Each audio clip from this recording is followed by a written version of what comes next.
Hello, everybody. Happy December 1st. Here we are, last day of week 13, headed into week 14. But before we get there, as usual, we're going to review every game from Sunday. Of course, there were 3 Thursday, 1 Friday, and 1 Monday, but it was the loaded slate with no bye week. So we're only one game short of what we've been going through lately with the bye weeks that we've been going through. So I just want to get right down to it, man. I hope everybody had a wonderful Thanksgiving.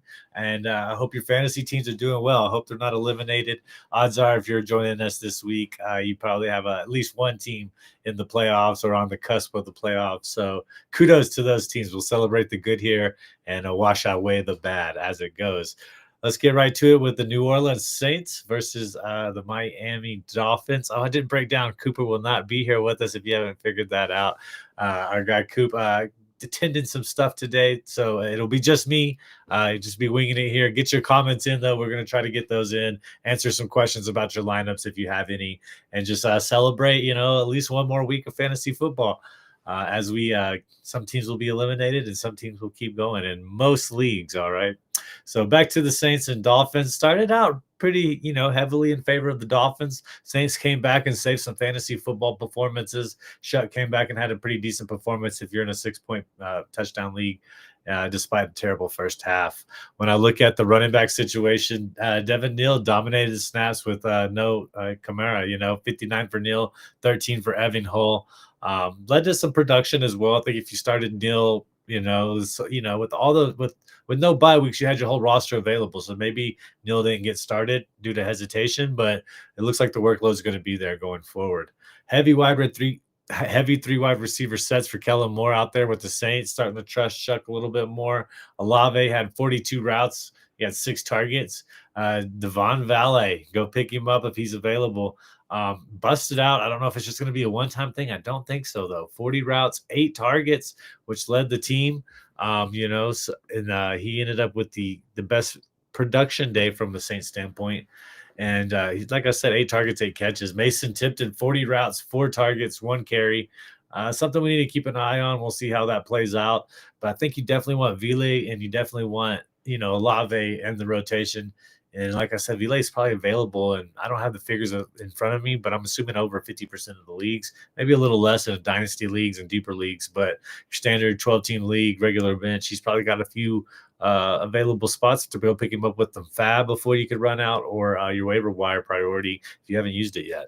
Jawan Johnson continues to be a reliable PPR option. He's serviceable, 32 routes.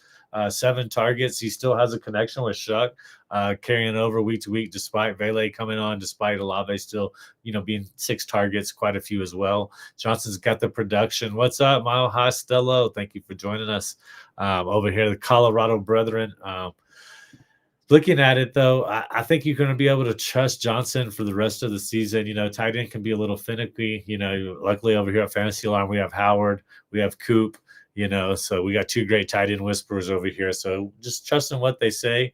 Trust for them to deliver. We're going to go over some pretty good tight end performances this week. But Johnson, all in all, I'm happy. Especially in a tight end premium league, you're going to be happy with that production if you can maintain that high floor every week. Taysom Hill, not even an option with Kamara out. Kellen Moore, different process. So I don't know if it was a matchup thing. I don't know what was going on, but Miami able to get that victory away from them. But, still production from the offense like we talked about. Moving over to the Dolphins, heavy multiple tight end sets and heavy multiple back sets, including a fullback, the rare fullback that we don't see that much of. It looked like they were going to put this game in Achane's hands early and continue to go to him. I think they had abandoned it a little bit, but at the end of the day, Mike McDonald saw something he could take care of with the Saints. He got enough points to get this win. So McDonald, you got to give him a little credit there. 54, 59 snaps for Waddle. He's going to be pretty much, you're going to play him. I do not come from the philosophy of you have to start your studs every week. Playoffs, it's a little more difficult to accomplish that. But as I said, I've worked with inaugural Hall of Famer Greg Kellogg too long, and he showed me the proof in the pudding. You don't have to, but for the most part, Waddle is going to be matchup proof, volume, proof going into your playoff week. So you're going to start Waddle. Washington didn't have as great a performance as he's had. He had 36. He had 36 snaps. Well, there's not going to be much of a push there. We're going to have to watch this tight end set. We know McDonald loves his tight ends. Obviously, Achan, a big part of everything that's going on with the Dolphins offense. They're technically still in it. So, I think several of those players, several of those coaches are playing for a job next season. So I don't think that they're just going to mail in their season. Okay. Expect some good production from the offense. Waller ran 69% of the routes in his first game back. He's on the streaming radar. Honestly, would recommend going and picking him up and stashing him. Better to have him go off on your bench and on your opponents in the playoffs. So if he's available and you got room for it, go pick him up. And then he's probably going to be a spot start depending on what your tight ends look like.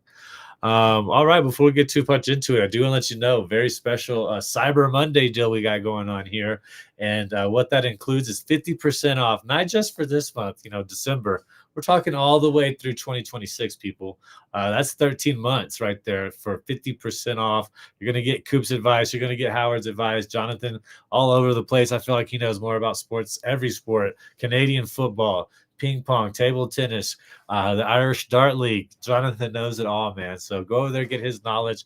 We got doing well on the NBA, up on the betting. I think we're pretty close to 100 units on the NFL. I know we hammered the Bijan Robinson. I feel like all of us are just salivating on that. We should have put the book on it, but go take advantage right now. 50% off all the way through 2026. Cyber Monday. Use the QR code if you're not using that CM20, or excuse me, CM50.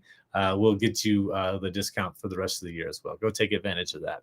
When we look at the next game on deck, we have the Houston Texans versus the Indianapolis Colts. And I told Coop last week, I was like, I don't think the Colts are going to win that game next week. The Colts are going to have trouble maintaining their high production at the beginning of the year. And I don't know if it's tape. I don't know what it is. Like I said, the emotion of the owner, Jim Irsay, passing. I think that's part of it. I very much believe in the emotional part of the game. But Daniel Jones is injured. The offensive line is still doing great, but people are checking Jonathan Taylor. They're going to make Daniel Jones beat them. He did okay. He did all right. But let's start with the Texans. Nico Collins, 30 routes, 9 targets. He also had that rush to get the touchdown. Kind of like an old school end around run for him. It took a lot of effort, though. He had to fight through tackles to get through that end zone. So Nico Collins healthy. Nico Collins back. Nico Collins a must start. Jaden Higgins still not playing a bigger role despite success. Let's attribute that to CJ Stroud there.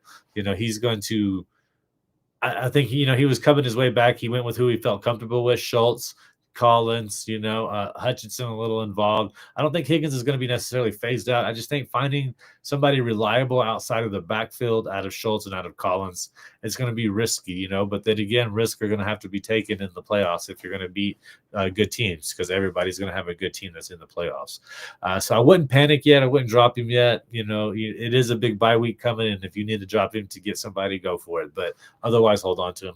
Dalton Schultz still a streaming option, 32 routes, 7 targets. I believe when I looked, he was somewhere around the high end, tight end 10, 11, 12 when I last looked. So he's still putting together a pretty good performance. You got to start him, particularly in tight end premium leagues. I think Stroud and Schultz is going to be a connection going forward as teams try to focus on Collins, maybe possibly taking out one of these young wide receivers as well on the other side. That's going to leave Schultz, Marks, a little banged up, left in the second quarter. I was like, why did I drop Chubb in 2 of my leagues that I've held on to him this long? But he did come back, okay? Chubb did score a touchdown. He still led 41 snaps to Chubb's 26. Chubb's a veteran. Chubb's done everything I felt like he's been asked to do. He's just not going to, all the burst has gone out of that knee. So it's just pure power kind of getting into these first and second levels. And he's not going to outrun anybody, but he's still getting goal line work. So it's something to monitor, particularly if you need a running back in week 14 when we have 4 teams on bye week. Christian McCaffrey owners, particularly Rico Dow, you got a couple teams that are going to be, Stevenson, Hendrickson owners. Maybe you need somebody, Chubb. He might get you a touchdown. That's what you're going to need to be successful with him. When I look at the Colts, better matchups coming from Michael Pittman and Tyler Warren. Tyler Warren was still effective, even in a bad matchup. Like we talked about last week, Coop and I both discussed pretty much earlier this year, actually, that Texans were going to be a defense to watch out for. They were my number 1 defensive special teams coming into the season. D'Amico Ryans, they know what they want to do. They want to play great defense and control the time of possession. So Colts won't really run into that the rest of the season. I'm going to keep an eye on Pittman. Just a terrible performance. Hard not to overreact, but just have faith in him. Daniel Jones is going to have to pass more because people are taking away JT. Defensive coordinators are going to do that. So Pittman's going to have value going forward. Pierce had a great game. I don't have his stats in front of me. I know he got a touchdown, and then he got another big, like 20-yard completion after that. Yeah, no, I think, like I've told you, Daniel Jones is going to have to throw the ball. So I think Pierce is entering like low end wide receiver 2, high end wide receiver 3. I think he's kind of beyond a flex. Of course, if you don't get that touchdown, the volume's not going to be there for a lot of wide receiver 2 and 3s. But Pierce is, he's a wide receiver 3 for me. Let's just call it that. And I think he's earned that right. I think Daniel Jones trusts him. I think they're drawing up plays for him. And he can beat man. He can beat man coverage. So Pierce is an option going forward for the Colts. Downs only ran 18 of 28 routes. Once again, it's kind of just that one big play or nothing guy that we discussed.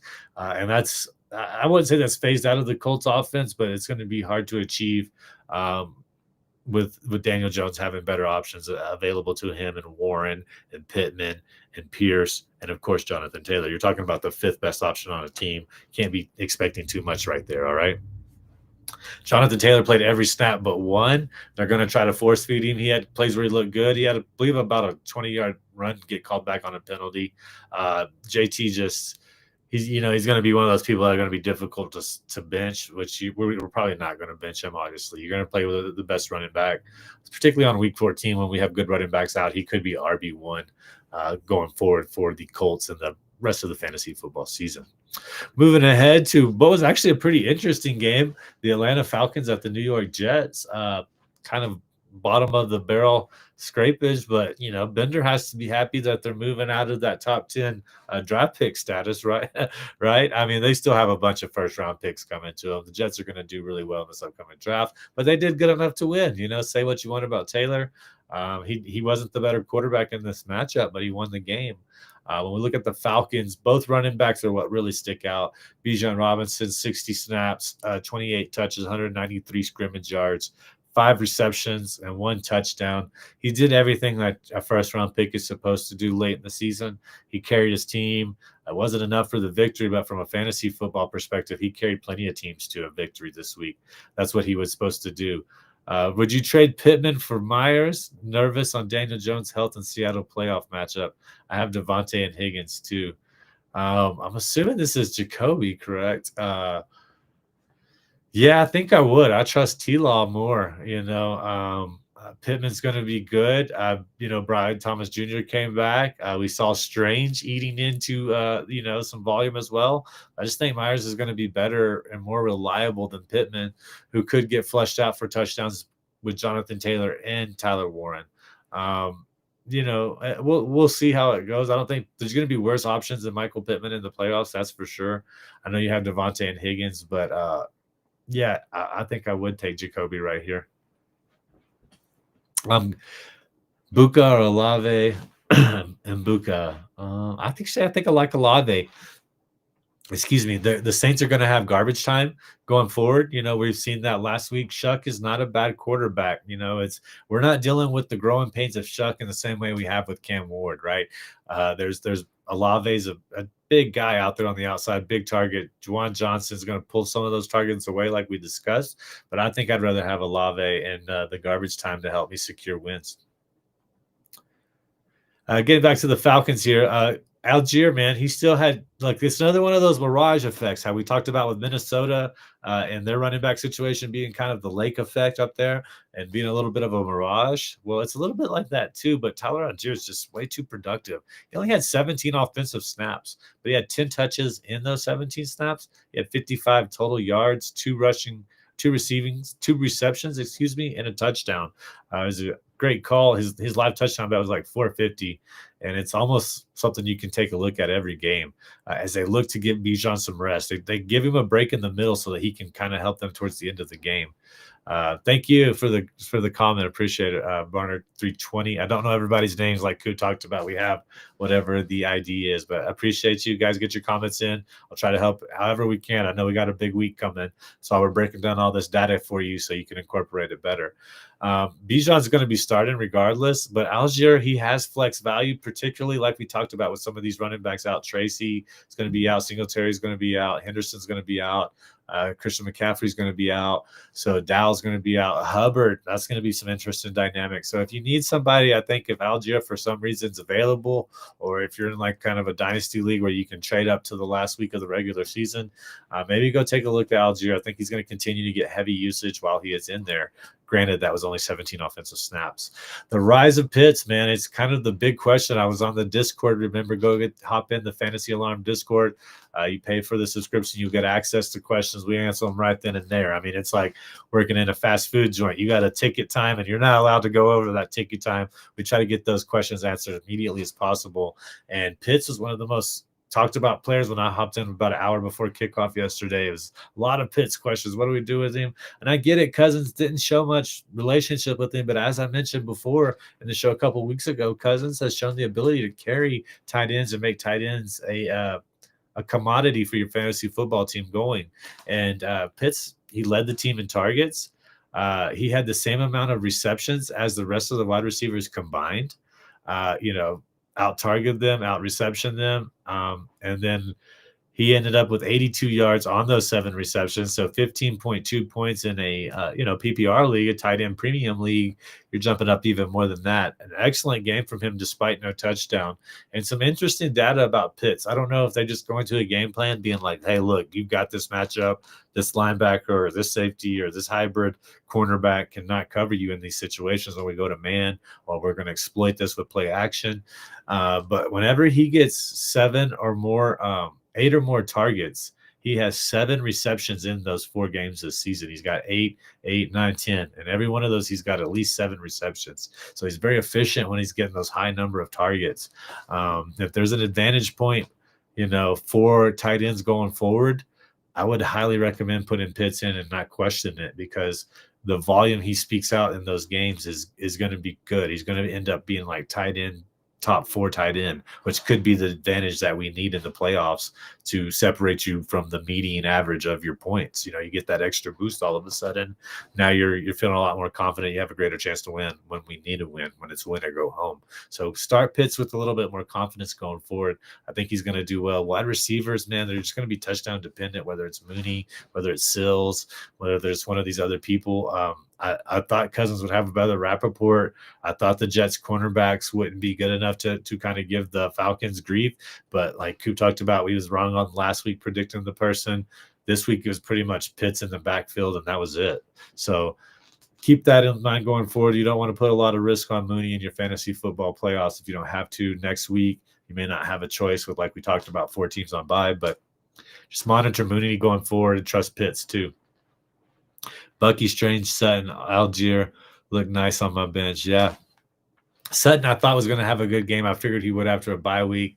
We're going to break that down. Bucky, I had to play him in a couple spots, and it's strange I only have him best ball formats, but man, I'm glad to see him back. So you're right, Greg Martinez. That's the trick in fantasy football, figuring out what to sit and what to start. Hey, we're here for you. Come over here at Fantasy Alarm. We'll help you out with that, as always. Looking at the Jets, man, the team that won. I know that was a lot breaking down on the team that lost, but Atlanta has a lot of fantasy-relevant pieces.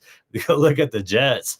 Taylor saved by his rushing yards. Like I say, he only had 173 or 4 passing yards, but he had 8 rushes for 44 yards. Probably helped him bump up in quite a bit of quarterback formats, particularly ones with 4 passing touchdowns, which we kind of base a lot of our stats on around here. He won the game. When you look at this, man, as somebody that's handcuffed Breece Hall all season, expecting a trade, didn't happen. Like we talked about last week, he finally became the clear-cut running back. He was like, all right, we're past the bye week. Let's just run you into the ground. Let's get everything we can out of you right now. And Hall, he was the only running back to record a rushing statistic, and I believe the only one to record a receiving statistic as well. So he's pretty much a must start just simply on volume alone.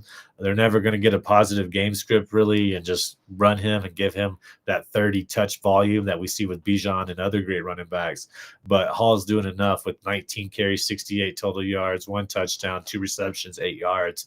That's beyond the floor. He's beyond his floor there, and it's just a team, regardless of the matchup, we're going to trust Hall going forward because they're finally giving him the proper usage that Bender and we've all been screaming since the beginning of the season. It's finally here. Let's hope it maintains us through the playoffs. I look at wide receiver Adonai Mitchell, man. What a surprise, right? We talk about him with previous teams, but he's kind of built some kind of rapport with Super Bowl winning quarterback Tyrod Taylor, who targeted him 12 times. He had 8 receptions, broke the century mark, so got that bonus in some leagues.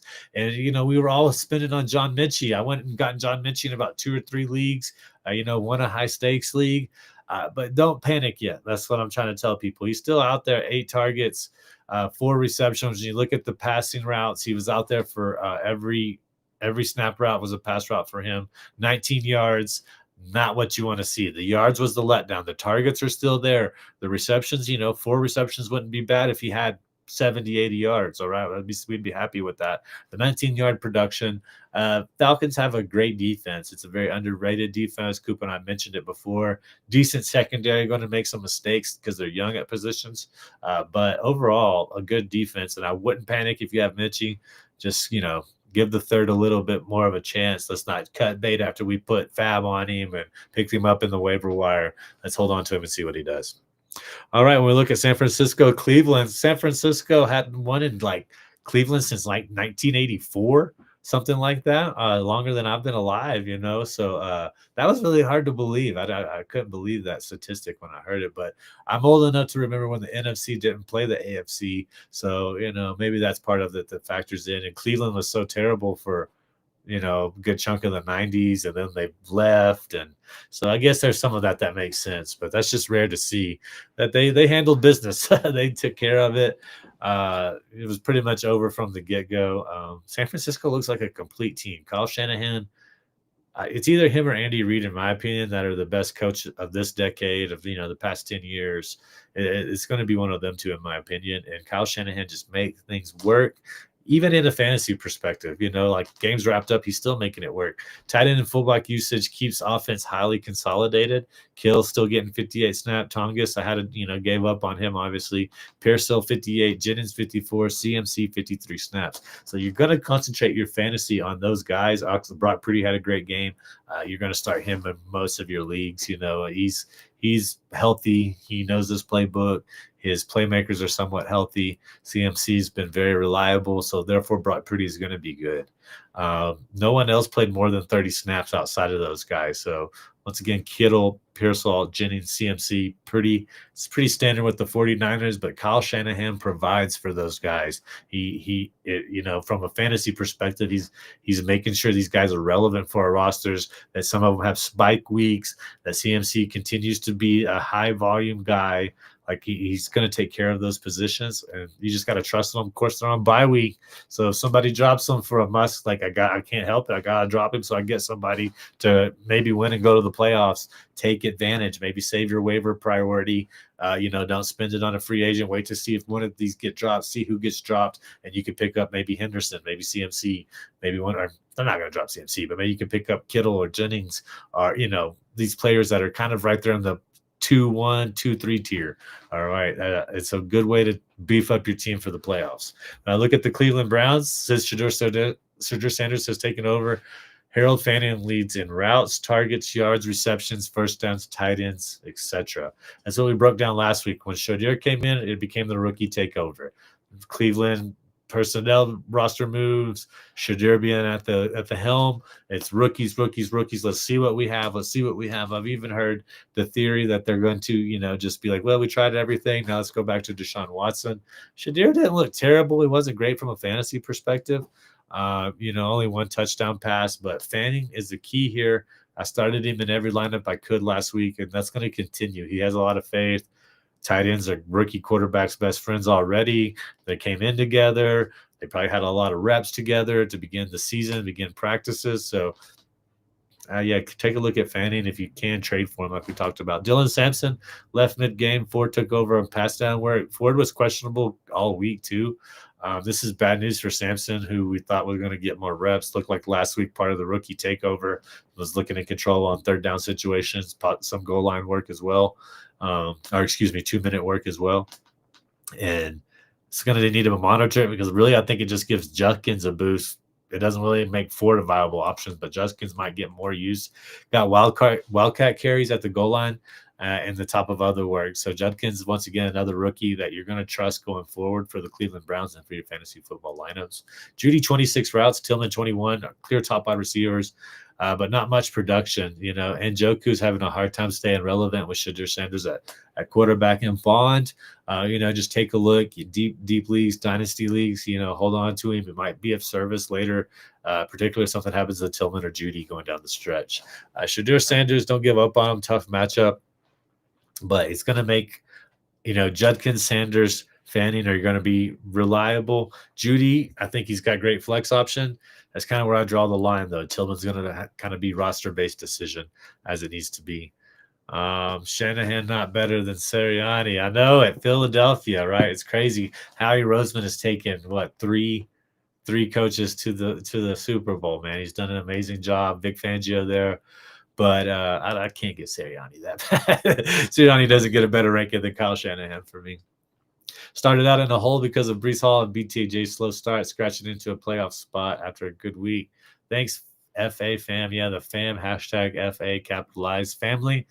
Carson, congratulations. Yeah, we're trying to get there, man. We're going to make the decisions. Don't forget about it. If you're watching this or new, we got the 50% off for 13 months, man. Hop on it. I promise you, if you live in a state where you can bet, you can just place these bets and it's going to pay for this before it's even like a quarter into our first quarter. So CM50 if you need that discount, or you can scan the QR code. Make sure you take advantage. And like I said, our Discord is always bumping. Every morning I wake up, it's like every little thing has a dot. There's something that needs to be communicated. Not going to get great advice over there from Jonathan, Cooper, Howard, the gang, everybody. Multiple sports. I don't know anything about NHL other than Nathan McKinnon is awesome, but there's been hitting on the NHL over there. Mark Lemmy, dude, I don't know if he makes a bet that doesn't crank out, units. That's just kind of part of it over there. So go check it out. You're going to miss out if you don't get advantage of it. And come follow us, win money with the family. How do we approach the Bills wide receiver going forward? Shakir, Coleman are so volatile. I'm not sure if I drop Shakir for a wide receiver with more upside like Mitchell or Higgins. That's pretty tough, right? Josh Allen is a touchdown vulture as well, so he's going to run in instead of passing some, like the opposite of Matthew Stafford. Mitchell, man, do we trust Tyrod Taylor and Mitchell going forward? I think there might be more consistency there, if that's what you're really aiming for. You're trying to come off the Bob Lung, gospel of truth there with the consistency. I think you might have a better chance with Mitchell. You could have a bust week, but you could also have these boom weeks like you just experienced. So, yeah, I'd rather have Mitchell than Shakir. Moving ahead, let's look at probably the biggest surprise of the day. I thought it was a great game. Shook up the NFC, that's for sure. Let's talk about the Rams losing 28-31 to Carolina. That West Coast to East Coast, sometimes it's bothersome, but the truth is Carolina's got a decent team, all right? I was almost ready to throw in the towel on the young Canales experiment, but they've knocked out Green Bay. They've knocked out the Rams. They're right hanging right there in the NFC South with the chance to take it over if the Bucs slip up any. And what did they do to the Rams? Williams, he had an ankle injury, like we talked about. He had to leave injured it right before halftime, came back out in the second half. Said he'll play against Arizona next week. That's big. He's a touchdown monster. He didn't get a lot of yards, but he still got a touchdown. Still had a lot of relevance for teams that have him on their roster. He played an average of 35 snaps, excluding 1 week where he had over 50 snaps. He's played about 35 snaps, and that's what he played this week, 35 snaps. It's almost on cue for his average. Crone played his average over the last 3 weeks as well. So nothing really changed, but it is something to monitor. Blake just looked better with his snaps. Another one of those mirages. He came in, he made the most out of his 7 touches. Looked like he was splitting touches with Williams there due to it, but he's not. Williams is still outproducing, outpacing Corum. So if you got Corum, don't just rush him in your lineup. But let's monitor this next week, especially with the Rams in such a tight NFC West race. It's not like they're going to be resting their players. I mean, they could be out of it really quickly. So let's just pay attention to how that backfield shakes out.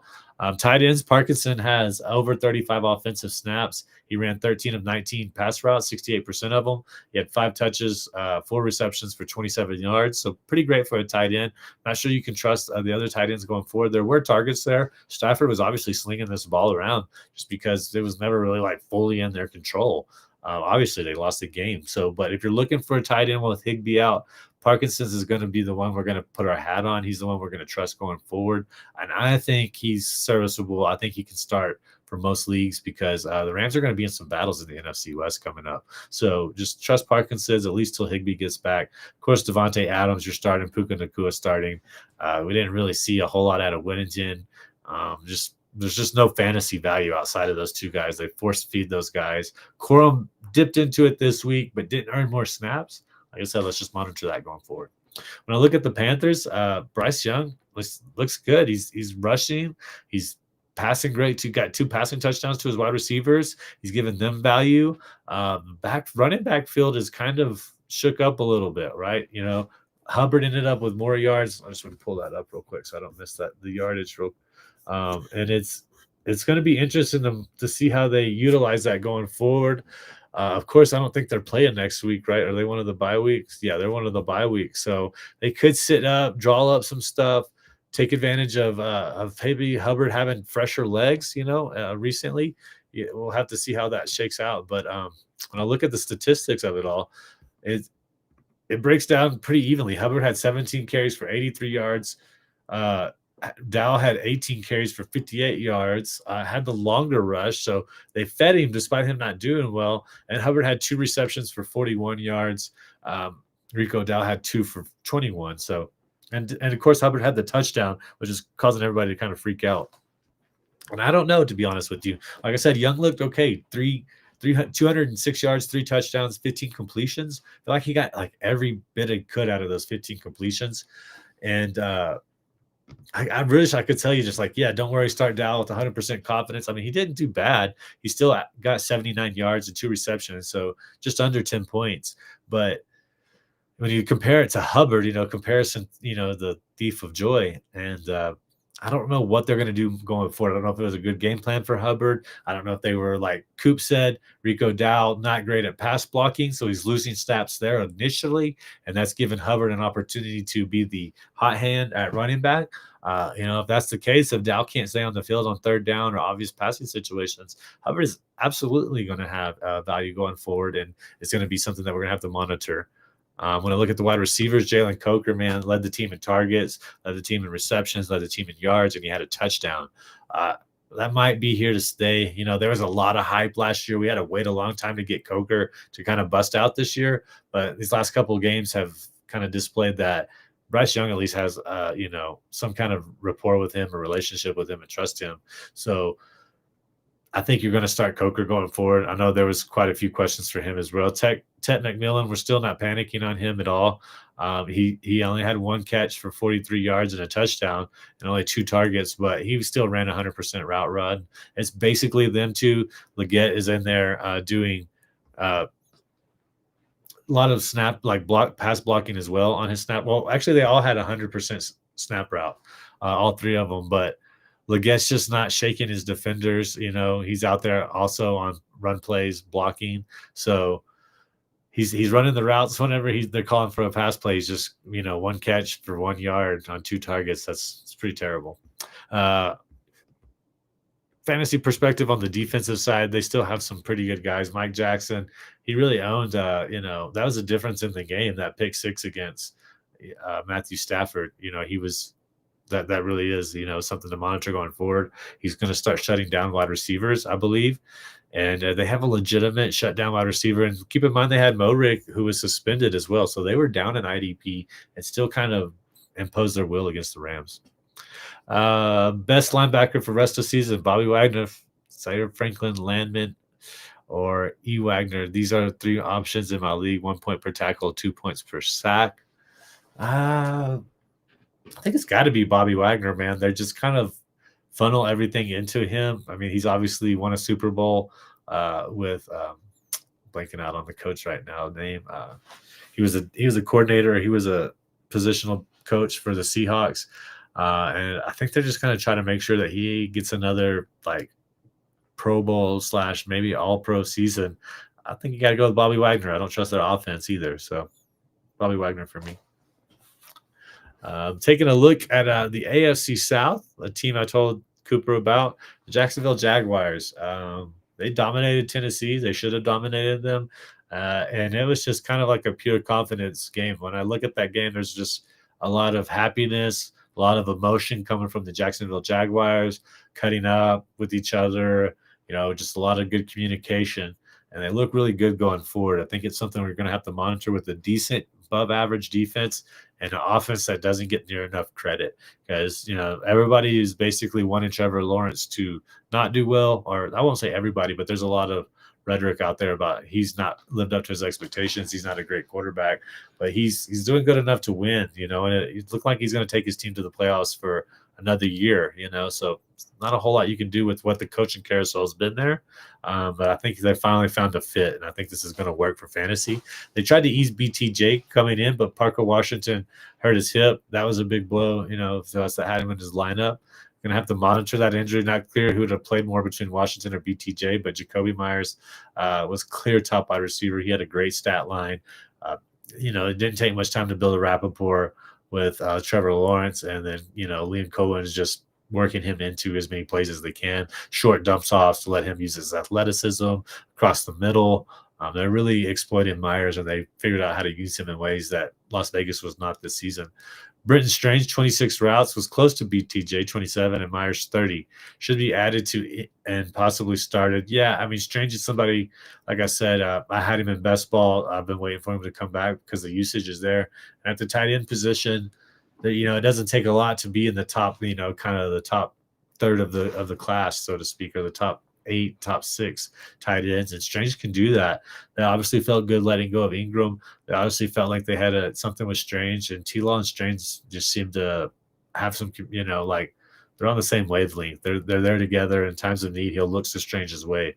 So I think Strange is an absolute must start going forward. ETN was getting most of the early work, but blowout saw more Tootin. Of course, Tootin scored the touchdown as well, so that's going to make people kind of sketchy or hesitant about starting ETN maybe going forward. I would say not worry about it. They're going to keep using him in closer games, and he's going to be able to take advantages.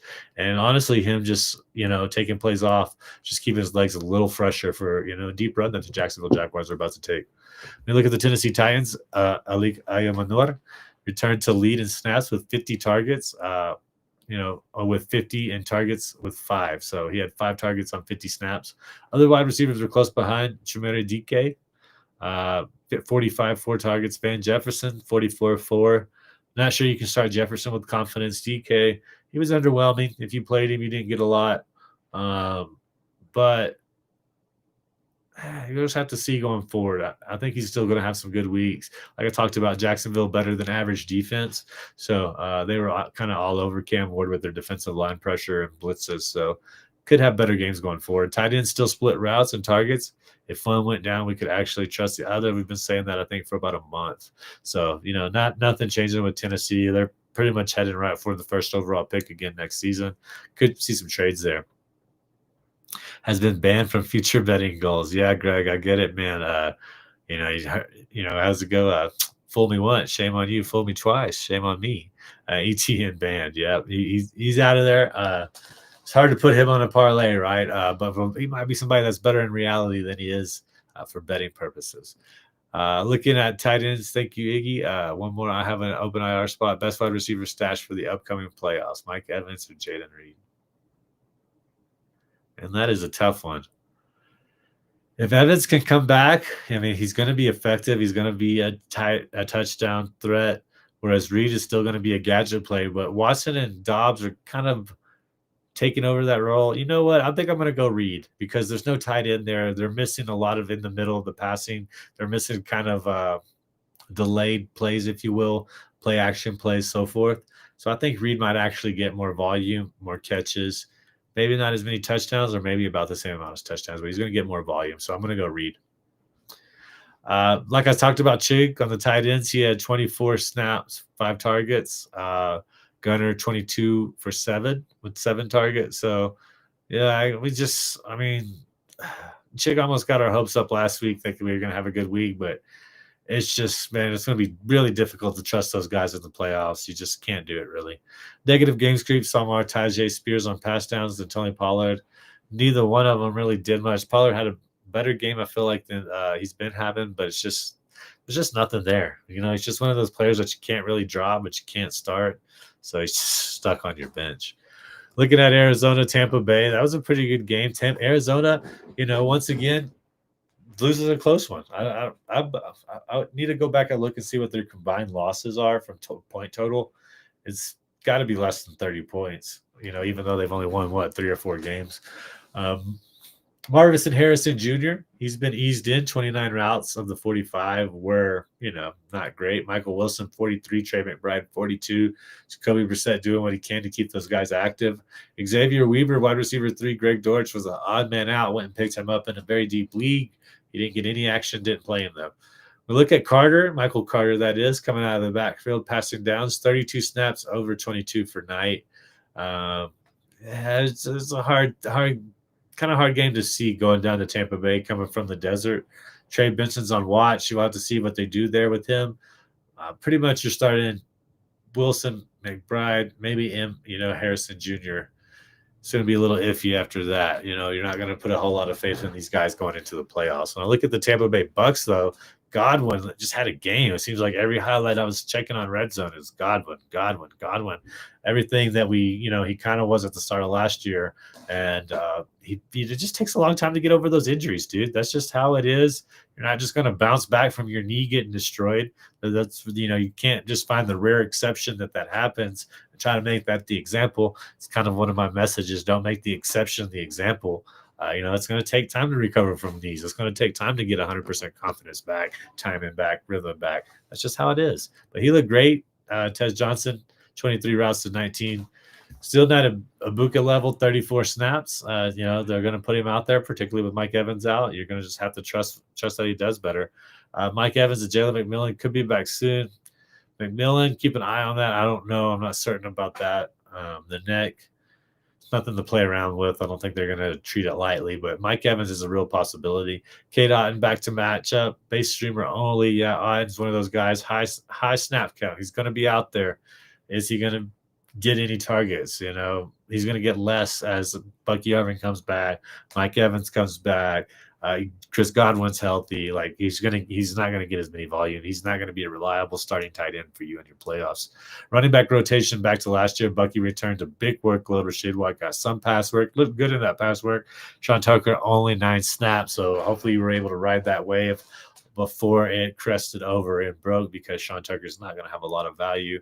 Maybe some in return yards if you're in one of those leagues. But Bucky Irvin looked good. We gambled if we had him, if we held on to him, and we didn't drop him despite never being on IR. We got rewarded this week, and I think it's only going to get better. Baker Mayfield, he's going to heal, but they're going to rely on Bucky if they can. If they can get up, just look for them to run Bucky, run him, hope for a couple big plays and sustain large drives so they can get their defense a break. Bucks are going to be an interesting team going forward. Have to watch them from a fantasy perspective. Baker's just so fun to watch. So what a guy to watch, man. I just love him, man. Minnesota, Seattle, 0-26. The rare bullet, as they call it, the 0. Got to score big. And in fantasy football leagues that have defense, got to give a lot of points for a shutout, man. That's just doesn't happen that often. Look at the Vikings, though. Jefferson, Addison, and Hawk, clear top pass catching favorites, but man, they just don't have the quarterback this year. So it's like it's the opposite of some teams, like, oh, we got the quarterback, but we don't have anybody to throw it to. We don't have a good offensive line.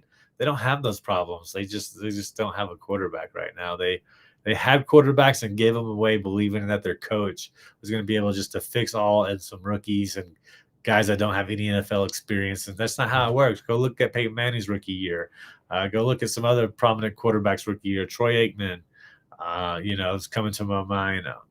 there's others as well. You rush them out there, they're not going to do well. The NFL is a monster. The defensive line of the NFL, there's just no comprehension or comparison for college quarterbacks when they come to the NFL. It's a different game. That's what football's all about, and the defensive line is a huge difference. So expect that to continue. I mean, Naylor had what 2 tackles, a forced fumble, and a fumble recovery. That's the only way he got me some points. But Jefferson's in that realm of can you trust him? And the answer is beginning to be no. I don't know if we can trust Jefferson for the playoffs. He's not a stud you start. Just watch it. Maybe JJ comes back. I don't know. There's just not a whole lot of luck there, though. Aaron Jones left with the AC joint re-aggravation. It's just not good. Shoulder strain. He was starting to put up some yards. He had a decent line. He looked like he was building momentum like a lot of running backs do, and he went down. Jordan Mason had 15 snaps. Xavier Scott had 10 snaps. They may not play Jones next week. I know he's a competitor. I know he's going to want to be out there. So he probably will play, but it's just something we're going to have to monitor going forward. And look at the Seahawks, the real story. Walker continues to be more efficient than Charbs, but Charbs gets those vulture touchdowns. Walker had 37 snaps, 18 routes, 3 targets, 13 carries. Charbs had 26 snaps, so 11 less, 8 routes, 0 targets, 14 carries. So, yeah, carried Walker. They're trusting Walker more in passing situations, which is a good sign to see for Walker owners going into the playoffs. Charbonnet, man, if you could go get him as a handcuff, maybe he got dropped. I would highly recommend it. Just hope that Kenneth Walker keeps producing and can get some goal line work or get closer to the touchdown. And if he gets a touchdown, his floor is good without his touchdowns, but if he can get a touchdown, it just lofts him up so much more. JSN, 28 routes, Cup, 26 routes. It's a lead there. Shaheed had 19, clear wide receivers 3. They didn't need to pass a whole lot this game. Obviously, they're going to try to keep JSN going for the pace. Cup looks like he's developing more and more of a relationship with Sam Darnold, but can he get the volume? Can he be participating enough and get open enough and create separation enough? Shaheed's still working his way into this lineup. I honestly think they brought Shaheed in to be the return specialist, to be that boost on special teams that could be the difference in the playoffs. I'm not sure how much more fantasy football relevance he's going to have, particularly if you play in a league that he doesn't reward return yards. It's not going to be there, but for reality, he's going to be a good move for them. For fantasy, I'm just not trusting it a whole lot going forward. AJ Barner, 24 to 30 possible run routes. So, he's looking at 5? That'd be 6%, 5 out of every 6, basically. He played much more than other tight ends this week. It's just interesting to see how it shakes out. They didn't need him. They didn't need to run play action. They didn't need to throw to, the middle of the interior of the field. They controlled this game from beginning to end. Ernest Jones had a fabulous interception pick 6. He had just tackles, interceptions, touchdowns. It's one of the best IDP performances we've seen this season. Glad he's back from injury. Seattle's a complete team. I'm not sure. I give the coaching to San Francisco. I give the experience to the Rams, but I give all the momentum to Seattle. And they're going to be a challenging team going forward from reality, and they're going to have great fantasy football players for the playoffs. So Seattle, keep them in mind. They're going to win some teams some fantasy championships. That's for sure, between Darnold and JSN and Ernest Jones. When we look at Buffalo, Pittsburgh, this is a game that says 26-7, but it was much closer than that. There's just that one big play by Joey Bosa where just, was that the last? Is that like going to sum up Aaron Rodgers' season? That one play. Sack, strip, fumble, holding the ball too long, got hurt, Winston in pain, the other team running away with it.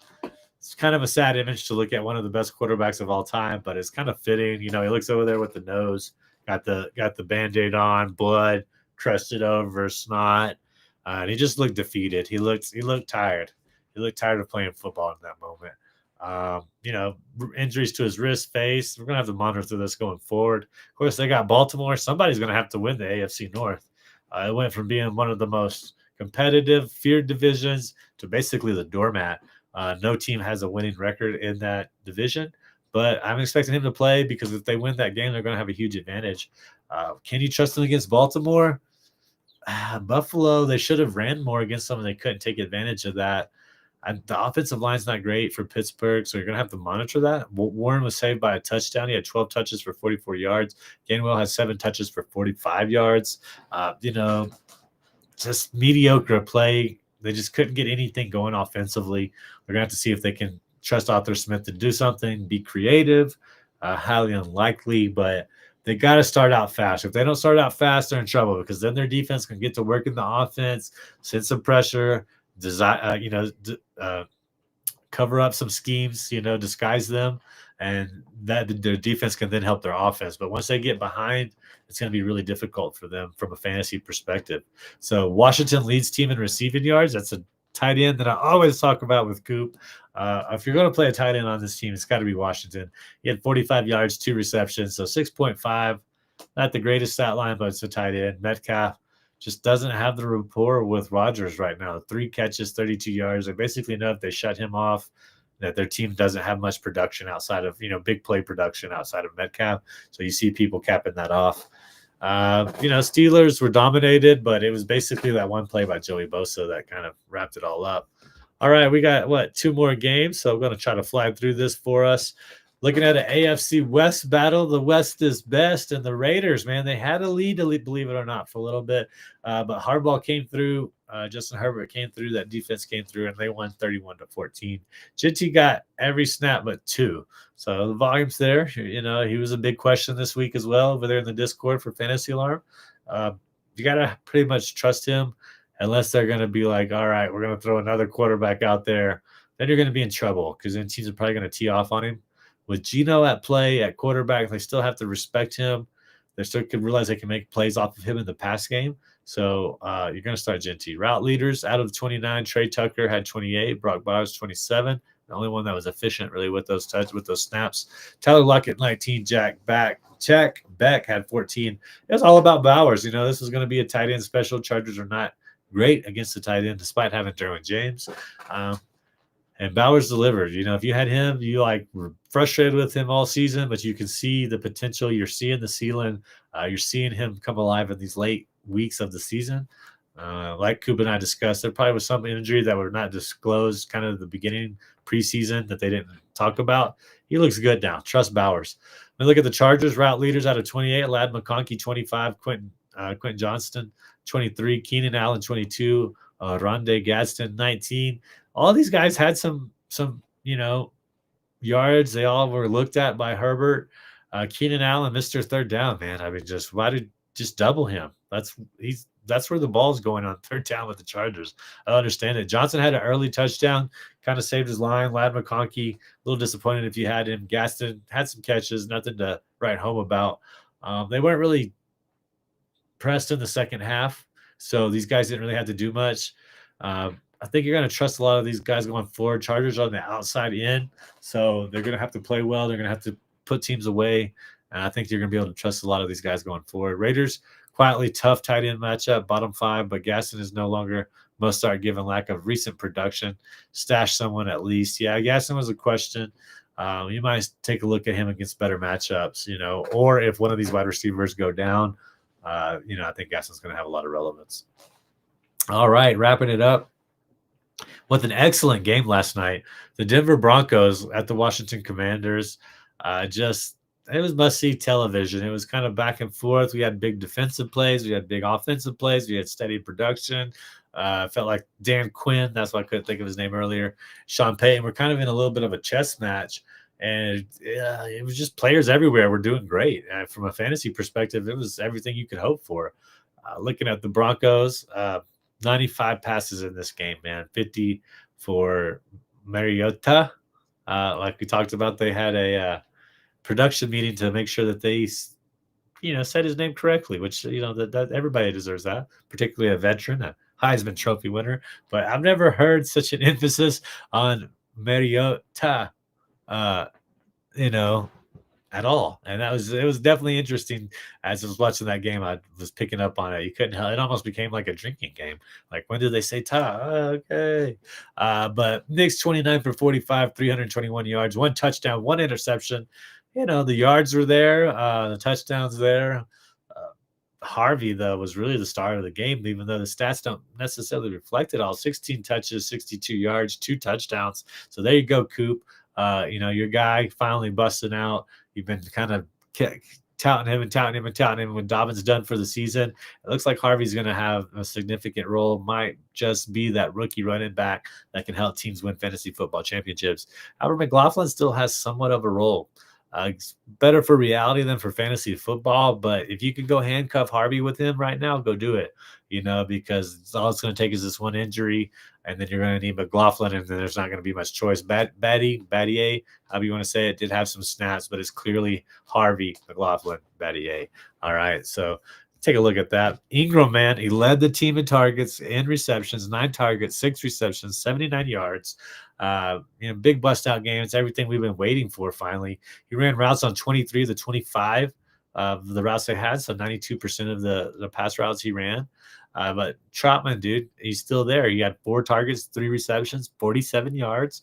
He ran routes on 13 of 21 of his pass plays, so 62% of the routes he was out there. He does pass block a little more. He's still eating into Ingram's production. He's eating into Sutton's production. Trotman, he's just going to be great for great for reality, maybe not so great for fantasy. Although 3 receptions, 47 could be about 10 points in a tight end premium league. So Trotman does have value. I'm not just trying to trash him, but I'm just more upset that he's eating into Ingram. And I'm not sure that you can just trust Ingram on a weekly basis just due to Trotman's volume and how much he's getting utilized. We look at Sutton. He was a true alpha. He caught the touchdown, 5 receptions, went to him whenever he needed to. When they needed a big play, they went to Sutton as well to get that touchdown. He's going to start most weeks going forward. I know he's been kind of iffy a lot of weeks, but Sutton, you're going to kind of just rely on. They're going to need to rely on him. Plays drawn up for him, essentially. We look at Franklin. He had 33 pass plays to Bryant's 27. All right, so more snap routes, more pass routes for him. But Bryant had 7 targets to Franklin's 3. Pat Bryant was somebody I picked up a lot of in best ball. And like I tell you with these rookies, man, you got to be patient. If you can sit on, your redraft leagues and your dynasty leagues, you can hold on to some of these rookies that aren't going to perform until these later seasons. Well, guess what? Now they're going to be a possible flex, borderline wide receiver 3 for you. And he had 7 targets to Franklin's 3. He had more yards. He had more receptions. I think Bryant is going to be somebody that's going to be picked up throughout the week. If you have some fab, go pick him up. I think it's going to be if teams can figure out how to slow down Ingram, it's going to fall on Pat Bryant more. And he's a tall receiver.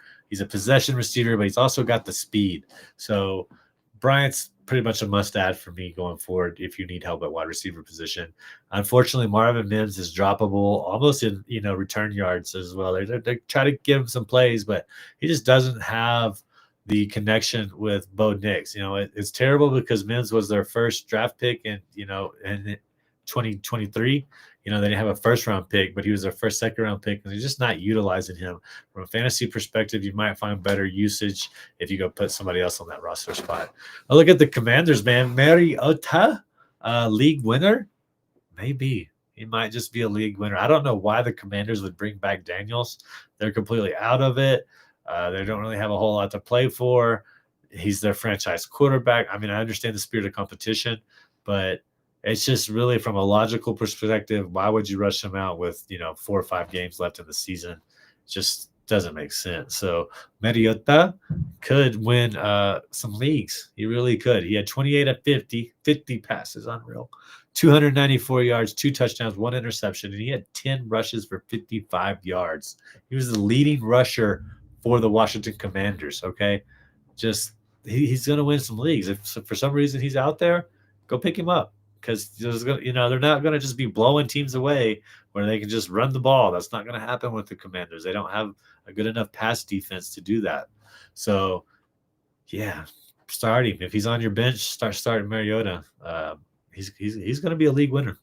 Look at the running back room, just such a head scratcher, man. Like I talked about, Mariota had the most rushing yards with 55. You look at Rodriguez, he had more rushes than Mariota, but that was it. McNichols had more snaps. Rodriguez had more rushes. Rodriguez had more production. And Ja'Cory Krosky-Merritt, he had 13 total snaps. They were giving him the rock while he was in there. He's the team's leading rusher. Make sense of it all. But he just, like, these guys all eat each other. It's the snake eating the snake eating the snake. They're just taking bites out of each other just to ruin each other's production. And it's going to be really difficult to start either one of these running backs going forward in the playoffs, in my opinion. As a McNichols owner, as a Rodriguez owner, I can't do it. You just, unless you need some deep running back help this week, they're just not startable. When you look at Zach Ertz, he led the team in receptions and in yards, just a beast of a tight end. Not bad for a guy who retired a couple of years ago, eh? He's still doing the deal. McLaurin led the team in targets and receptions. Wait, no, he led the team in targets. But Debo also had a double-digit performance for fantasy. So those are the three you're looking at. Stay away from the running backs in this backfield. If you have to start one, you have to. But you're going to look at Ertz, must start basically. And then you're looking at Debo. And then Terry McLaurin came back and had a huge game. You can start him with confidence going forward. And Mariota could win people leagues. That's just how it is. So you got those four starters, with Mariota in the lineup. I think you can start them with confidence. All right. I do appreciate everybody joining us today. As always, give us a follow. One more reminder that the promo code CM50, or you can just scan that QR code and you will get, 13 months at 50% off. Do not miss this opportunity. Come join the family. Come hang out with us. And on behalf of the producers and myself, we'd like to say adios. Adios, turd nuggets.